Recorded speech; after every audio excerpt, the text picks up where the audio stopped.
Good morning, friends. Hello, hello. The joys of a live stream always trying to get going. Sometimes it's a cold start. You got to crank the handle a little bit. But we got here, and here we are. So glad you're with us. Hope you're having a good morning. There's some goodness in your day on this Wednesday. There is the sun is out. There's some beauty in it, and I hope you are enjoying that. Hey, Karen, good morning to you. The world is warming up. Hey, Vicky, good morning. You doing all right? Hope your knee is feeling better every day, a little bit more every day. So, good morning, good morning.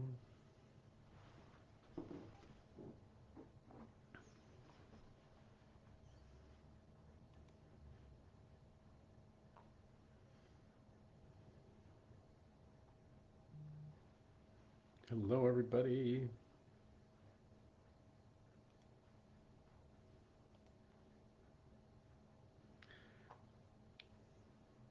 Doing good. Very nice. Excellent. Little mug up this morning. Hey, Sharon Landry, good morning to you. I think I saw you all were on the road. I hope you had a great trip. Hope there was some blessings in it. Hey, Deb, good morning. Good to see you. Good morning, good morning.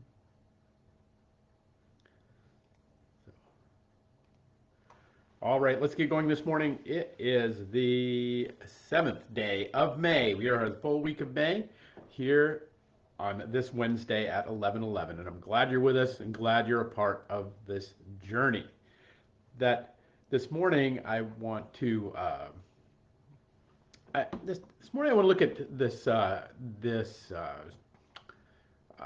piece from First Thessalonians. It gets quoted a lot, but I think often we don't kind of mine it for what's there. There's some real gold there, and um, it's kind of come to me a bit that we should look at it. So. The church in Thessaloniki, Paul writes this letter to encourage them.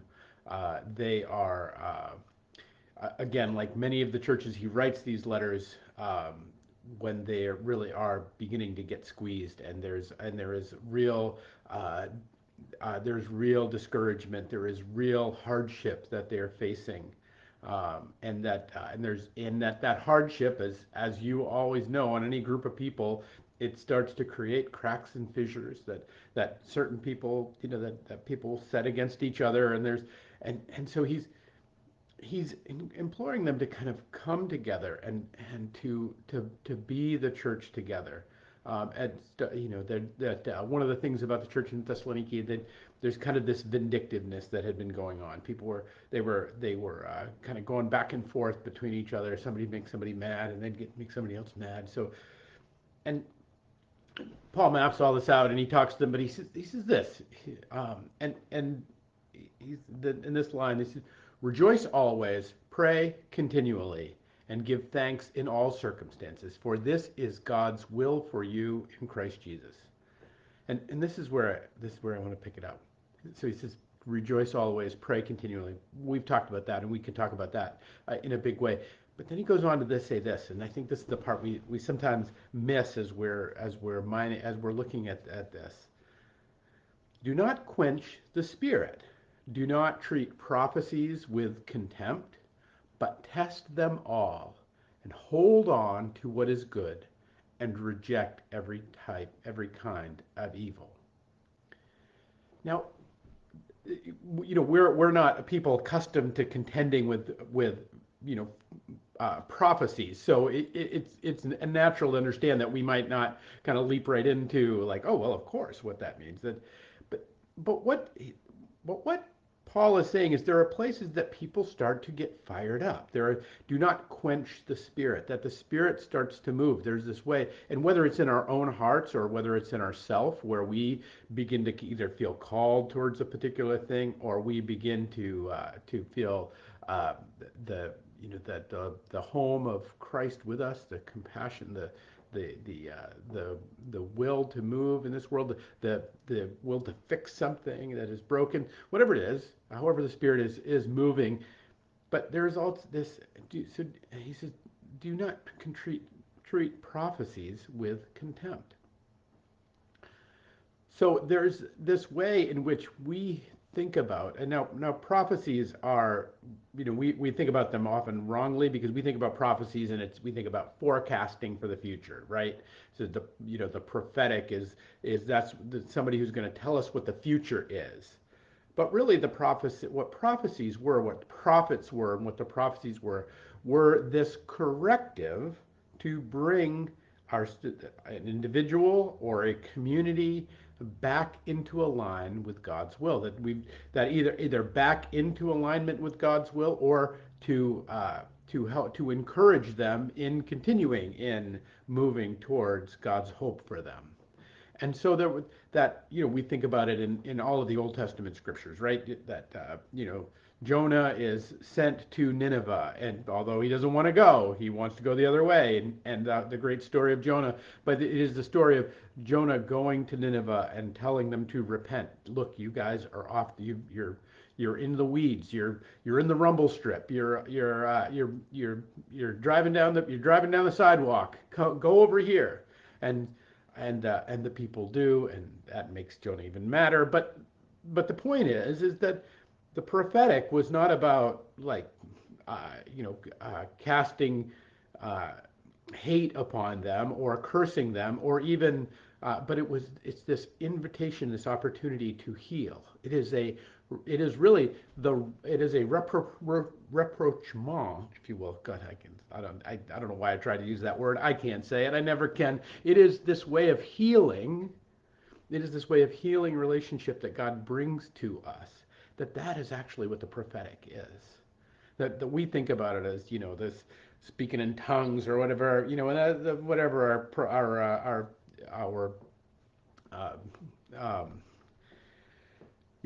our friends in the prophetic churches want to do with all that. That's fine, but really, what it was is this way in which of bringing us back to relationship with God. And what does that do?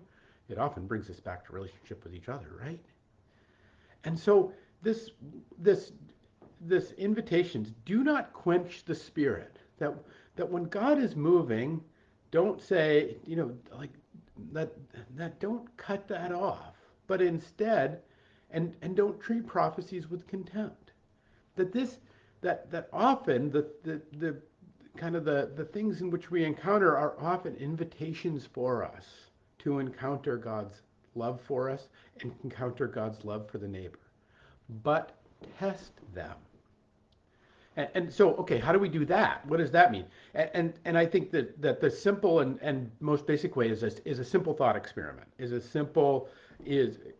we can take things at a very base level and say, okay, if I take this thought, if I take this idea, if I take this feeling state, and I play it out in the world, if I cast it on everybody that I meet, I spend the day just in this idea, what will happen?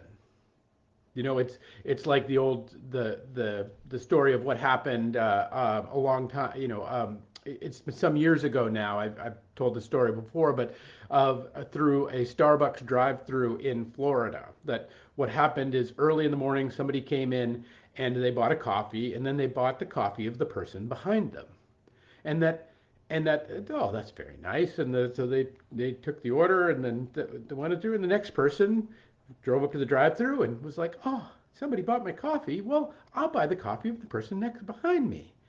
And so and then, oh, that was great. And then the next person drove up to the drive-through and, oh, somebody bought my coffee? That's wonderful. And they had a big smile on their face. They said, I'll buy the coffee of the person behind me.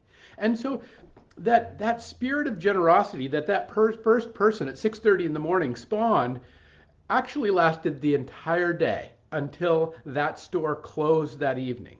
That every person in front of that one spark of generosity in that one person actually began to spark generosity down the line with every other person they encountered. Now we can now we can just say, oh well, that's nice, and it's just a coffee or whatever. But this movement of the spirit, that person, think about this person at 6:30 in the morning who's sitting there all groggy, bleary eyed, whatever. They're getting their coffee. They don't have to be generous. They don't have to. They don't. None of that has to happen. There is a movement of the spirit, and that says, "Oh, I'm going to be, I'm going to be generous today. I need to bring a little generosity today. I feel called to bring a little generosity. Whatever got them there, Um, I need to go to work and brag about the fact that I bought some people coffee today. What I don't know what got them there, but the movement of the spirit wasn't quenched. That we can I think we can guess that in fact, what by hook or by crook, however God was influencing it, that brought some goodness to this moment in this land. And so do not treat prophecies with contempt. Now, is this really this invitation to begin to see what happens if we play out these ways in which we're called to be, that in back in relationship with each other. So this silly little example of people buying each other coffee is actually this way in which we can begin to see that there's the wider movement of the world hinges on this. The holding of a door, the mailman walking the extra few steps to make sure the address on the envelope is right. Our own desire to notice somebody on a Sunday morning that's just struggling or maybe not seeming themselves, and our ability to reach out to them and say, hey, everything okay? Our willingness to see the movement of the Spirit and to not and to stop trying to feel with contempt those places that God is trying to bring us back into, because the contempt of the prophecies is really at the center of our own is really our own selfishness, is what it is. I mean, at its heart, it's that we want the things the way we want them when we want them. We want the things the way that we want things to look like the way we want them to look like. We want the world to be the way we want it to be. And it's not a bad thing for us to want that. Often we're well intended in that, but that at the same time, that's often in direct competition with the movement of the Spirit, and that our invitation to come back to the way that God would invite us to be. And then to test that out, like our little coffee example, we can test that out. Like what happened? Now I don't know what happened, but we can infer a few things, right? We can infer an entire people drove away from the drive-through that day with a smile on their face, with some joy in their heart, with an excitement in their being, with a little bit like, because not only did they have the opportunity to be loved, they got a coffee, but they had the opportunity to love another person by offering them a coffee. And I know this is a silly and stupid $5 example. Well, probably $8 at Starbucks these days. But I know it's a small example, but perhaps you can see how those interactions hinge on everything. Our ability to not quench the Spirit, that when generosity moves in us, to let us give over to it, and not treat that as that which is trying to move us into grace, that's trying to move us into goodness, not treat it with contempt. Like, nobody's going to care anyway. They're just going to drink the coffee and drive off. It's not going to matter to anybody's day. It's not going to be important. But test them. But see what happens when we set out in grace. I took a class once about it was a kind of a counseling class and kind of how to work with couples and things to do. And one of the things that they suggested in terms of, if you have couples that are kind of come to you that are kind of have some pent up anxiety or pent up aggression with each other, maybe some hidden resentments that they've been stacking away. Because often by the time people find their way to my door, they're already pretty resentful of each other because they've been stepping on each other's toes in the dance of relationship for a while. And so everybody's got some sore feet at that point. So they're all everybody's a little cagey. And so the first thing that you want to do when you invite couples into that is to be into, well, to not treat the prophecies with contempt, to help them de-escalate their resentment with each other, to help them de-escalate the way in which they've been stepping on each other's toes and creating soreness in their relationship. That they want to, that those little pain points that could have been correctives, that actually had started being harvested as resentments. Do you see it? Do you see this working itself out? And so one of the things they suggested is that, and this often works with husbands to wives, but it can work both ways. Is to say, when you enter a room for a week, give them an assignment. Is that when you enter a room and your partner is there, uh, do not make sure you don't leave that room, or while you're in that room together, make sure that you touch your partner. Now, it's not sexy time, it's not anything like that. It is simply an invitation. It is simply a way of make sure you make physical contact with your partner when you find yourself in the same room. Now, you don't have to be all kind of smushed up together. It's just, if somebody's doing the dishes, just go in and make sure you touch their shoulder. Or if somebody's working on something, make sure give them some slight and physical encouragement.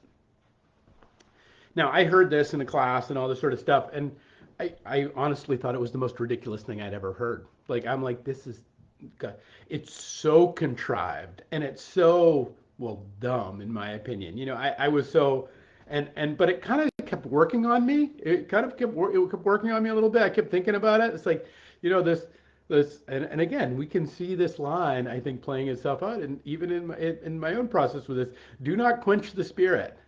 Do not, that it was still working on me. There were a lot of things in that class, but that one kept working on me. Like, this is so dumb. It's so stupid. Like, people are really gonna like do that.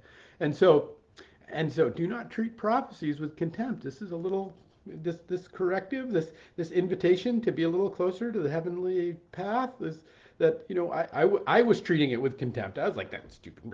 I was doing my little Daffy Duck imitation. So Donald Duck, that's Donald Duck. And if for this is God's will. So but test it. And so I was like, okay, yeah, okay, I'm gonna try this out. So and I don't know if I've ever actually told my wife I've done this. So, but for a week, I was like, every time I found myself in the room with my wife, I would make sure I put my hand on her. Like, again, it wasn't like, ooh, sexy time or anything. It was just like, oh, she's doing the dishes. I would touch her shoulder. She was, on the couch. I'd make sure I sat close enough to her to just make sure that she, touched her, whatever was going on. Like, pass the room, touch her hand. Um, and so I was like, and I did it almost out of spite, just like, I'm going to prove this thing wrong. Sure enough, if she didn't actually start responding to me with a little more affection, that she actually didn't start, that there wasn't a little more lift in her day whenever she saw me enter a room, that I could physically and notably tell that actually she was a little, a little more happy to have me around than maybe she had in the past. That this little what often I think is a throwaway line from First Thessalonians, do not quench the spirit. If something's working on you in a kindness, keep working it out. Don't treat prophecies with contempt. This things that's working on you is often a thing that's trying to guide you more into heavenly alignment. But test them. And if it stays with you, try it out.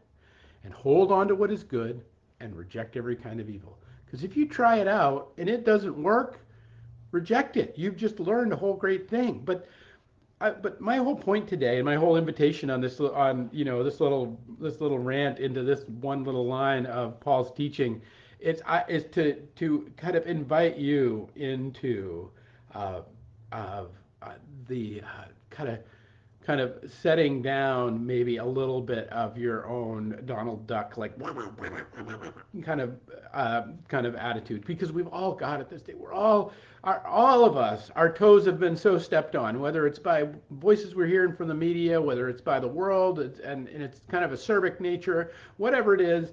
But in that the Spirit is working, and in that the prophetic is working.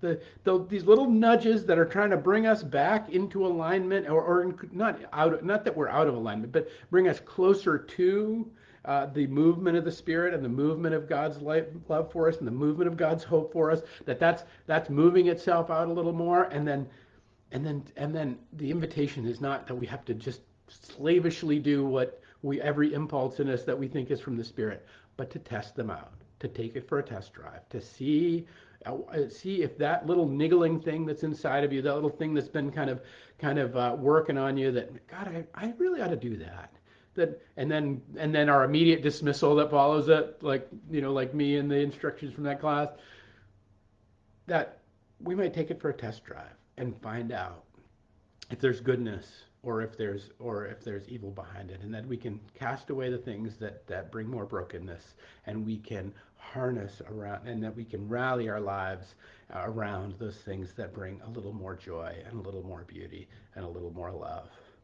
So we can buy a coffee out of generosity and out of the movement of the Spirit of our hearts and see what happens in the world.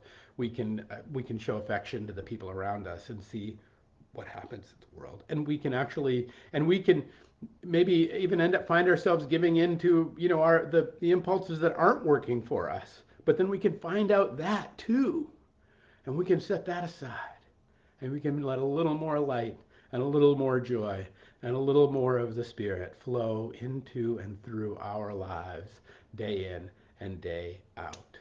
And that, friends, is my hope for all of you today, as we, on this sunny day in spring, find ourselves with the movement of the Spirit all around us in the beauty of the world. And I hope you find the movement of the Spirit in you today. Peace and grace to you all, and we'll pick it up tomorrow with another 11:11. I'm just going to quickly say hello to those who came in. Hey, Shelby, good morning to you. Jamie, good morning. Say hi to the hairdresser for me. All right, peace and grace, friends. We'll pick it up tomorrow with another 11:11.